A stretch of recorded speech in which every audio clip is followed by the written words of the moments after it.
ఇండియాలో. ఎందుకు సార్ మీరు ఇంత మాట అన్నారు సార్? మన ధర్మం సార్, బౌద్ధం మన ధర్మాల్లో నుంచి వచ్చింది సార్. అది సరే, వేద ధర్మంలో నుంచి వచ్చింది. వేద ధర్మాన్ని బుద్ధుడు అడాప్ట్ చేసి నేను దాన్ని కాదంటలే సార్. బట్ మనకి హిందూయిజం ఉన్నది, ఇక్కడ ఈ దేశంలో హిందూయిజం ఉన్నప్పుడు ఇప్పుడు Buddhism again sir. Buddhism is a religion, Hinduism is not religion. It's walk of life అనుకోండి. ఇట్స్ ధర్మ. ఇట్స్ ఎ ధర్మ. సో హిందూయిజం ఉండంగా అని అనుకోవద్దు. అంటే హిందువులే బౌద్ధులుగా మారారు. హిందువులే బౌద్ధులుగా మారారు. ఇక్కడ పాయింట్ ఇక్కడ మీరు ఇంకొక విషయాన్ని బాగా గుర్తించండి, మీకు ఇప్పుడు అర్థం అవుద్ది. వైష్ణవులు ఉన్నారా ఇక్కడ? అవును అవును. శైవులు ఉన్నారా? ఉన్నారు. గాణాపత్యులు ఉన్నారా? శాక్తేయులు ఉన్నారా? సౌరులు ఉన్నారా? వీళ్ళు కాకుండా జైనులు ఉన్నారా? సిక్కులు ఉన్నారా? వాళ్లతో పాటు బౌద్ధులు కూడా ఉన్నారు. ఇవన్నీ కూడా హిందూ ధర్మంలో నుంచి వచ్చినటువంటి, ఇప్పుడు హిందూ ధర్మం అనేటటువంటి అద్భుత వృక్షానికి ఇవన్నీ బ్రాంచెస్, ఇవన్నీ కొమ్మలు కొమ్మలు కొమ్మలు కొమ్మలు. ఆఫ్ కోర్స్ నేను దాన్ని కాదంటలేదు. సో అటువంటిప్పుడు మనం బౌద్ధాన్ని నిరసించాల్సిన అవసరం లేదు. నిరసించమని చెప్పాలి. అలాంటప్పుడు మన స్మృతిని కూడా కాల్చకూడదు కదా అంటున్నాను. నేను అదే అంటున్నది. ఆయన ఆ మతాల్ని తీసుకోకుండా, ఏది పాషండ మతాల్ని తీసుకోకుండా ఆయన బౌద్ధాన్ని ఎందుకు స్వీకరించాడు అని అంటే, ఆయన క్లియర్ గా చెప్పాడు. ఏమని చెప్పాడో తెలుసా? ఎప్పుడైతే ఆ మతాల్లోకి వెళ్తారో వాళ్ళు ఈ దేశానికి ద్రోహం చేస్తారు అని. అదేలేండి. అంటే ఆయన దేశభక్తిని ఎస్, మీరు అన్నది ఏందంటే, ఇప్పుడు సార్ మనలో లోపాలు లేవని చెప్పట్లేదు సార్ నేను. అయితే ఇంకొక అద్భుతమైన గుణం కూడా ఉంది మనకి. ఏందనంటే, ఇది లోపం అని తెలిసినప్పుడు సరిదిద్దుకునే గుణం. ఇది బాగా, ఇప్పుడు బాల్య వివాహాలు ఉన్నాయా ఈ దేశంలో? అయ్యో, అసలు దానికేం లోటు, దానికేం కాదు బాల్య వివాహాలకి. రైట్, బాల్య వివాహాలు ఉన్నాయి కదా. అవునండి. సతీ సహగమనాలు ఉన్ని నేను లేవని చెప్పను, కానీ చాలా తక్కువ సతీ సహగమనాలు. అది వేరే టాపిక్. దానికి అది వేరే. ఇప్పుడు రాజారామోహన్ రాయ్ గారు వాళ్ళందరూ వచ్చిన తర్వాత కదా సతీ అనేది కొంతవరకు అబాలిష్ అవ్వడం గట్ట జరిగింది. కొంతవరకు అసలు జరిగితేనే కదా. వద్దులే, నేను ఇప్పుడు మళ్ళా కెలికారు అనవసరంగా. చెప్పాలి. Who is Raja Rammohan Roy? Then who stood by who is Raja Rammohan Roy? Raja Rammohan Roy is a British agent. కలకత్తాలో బ్రిటిష్ వాళ్ళ దగ్గర పని చేస్తున్నటువంటి ఒక ఎంప్లాయీ.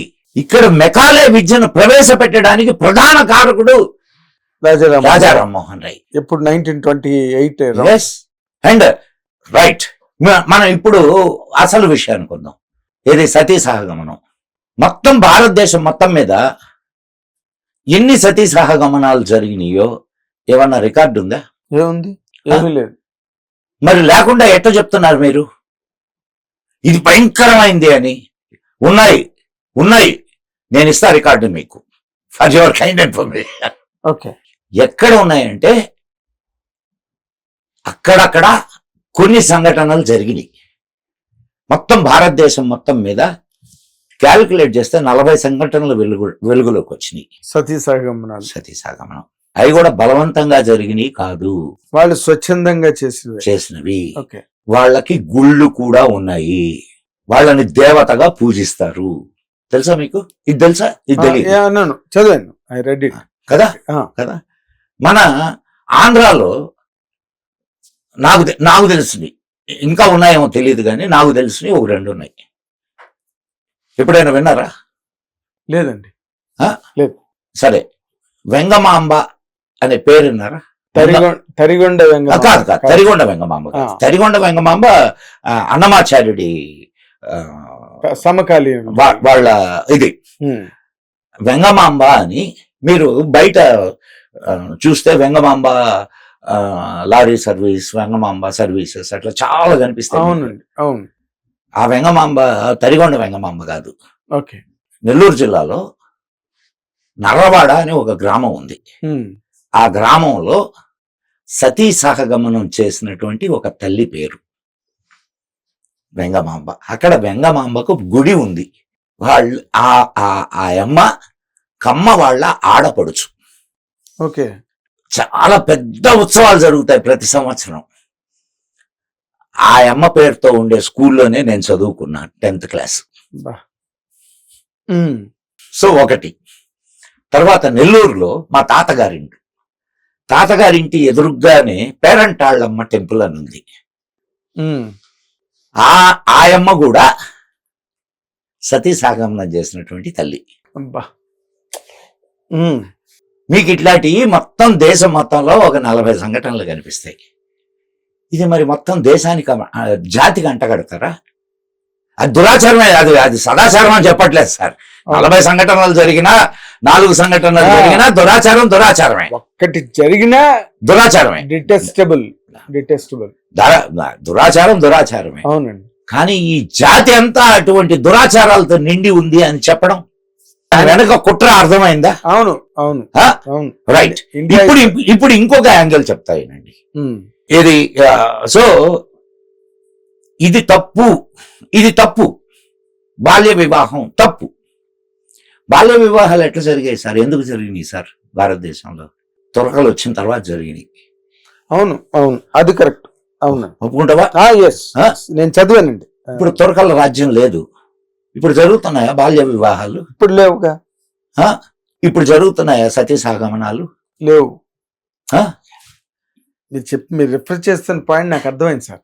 అంటే ఈ జాతిలో ఉన్న సద్గుణం ఏంటంటే ఇది దురాచారము అని తెలిసిన తరువాత తనను తాను సరిదిద్దుకోవడానికి వెనకాడదు. అంతేగా.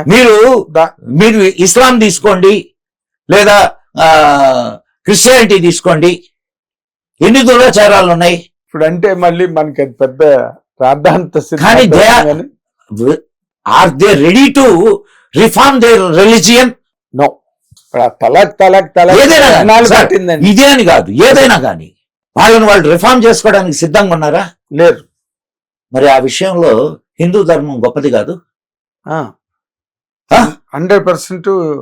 అంటే ఈ విషయంలో ఈ కారణంగా ఇప్పుడు మళ్ళీ మనం ఒక మత గ్రంథమే గొప్పది, టెక్మ మత గ్రంథాలన్నీ అని మనం అనగలమా?